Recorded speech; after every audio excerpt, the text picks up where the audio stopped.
this brief video, I want to provide a very brief summary of the key steps in writing a grant proposal. And you can check out more detailed information in our blog post on grant writing. And this is based on an outstanding book called Program Planning and Proposal Writing by the Grantsmanship Training Center. I can't recommend this book highly enough. Even if you're a seasoned grant writer, it just blew me away and just greatly increased the success rate that we had writing grants. Before the summary, I just want to give you a note of caution. If the grant maker provides directions and an order or a format for the grant, you have to follow the questions in the order asked. Even if they're repetitive, definitely do that. You do not want to fail to answer the questions in the order that they've asked them. Not that they're looking for ways to disqualify a proposal, but if you don't follow the directions, there's chances that you might not get evaluated. Very briefly, we'll cover the components of the outstanding proposal. And again, you can take a look at the blog post for more detailed information.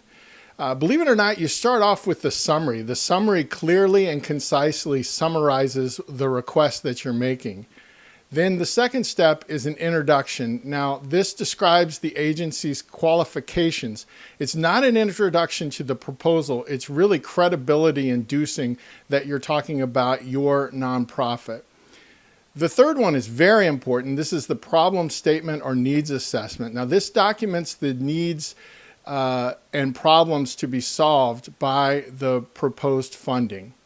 Your objectives are next, and they establish the benefits of the funding in measurable terms. This is followed by methods. Now, methods are the activities that you will employ to achieve the desired results. This is the area that we know the most. We know what we want to do. We know what our intervention looks like. So this is the area that you describe those activities. This is followed by evaluation, which presents a plan for determining how the objectives will be met and how the methods will be followed. This followed by future and other necessary funding. This describes a plan for continuation beyond the grant, if that is going to be the desired result, and the availability of other resources to implement the grant with this funder's funding. And then finally, it's the budget. And the budget obviously clearly lays out the costs and the funding sources that are going to be needed to pull this project off. So again, if you have more questions, take a look at our blog post. This was just a brief summary of how to write an outstanding grant proposal. And then also check out the Grantsmanship Center's website for just an array of wonderful resources on grant writing.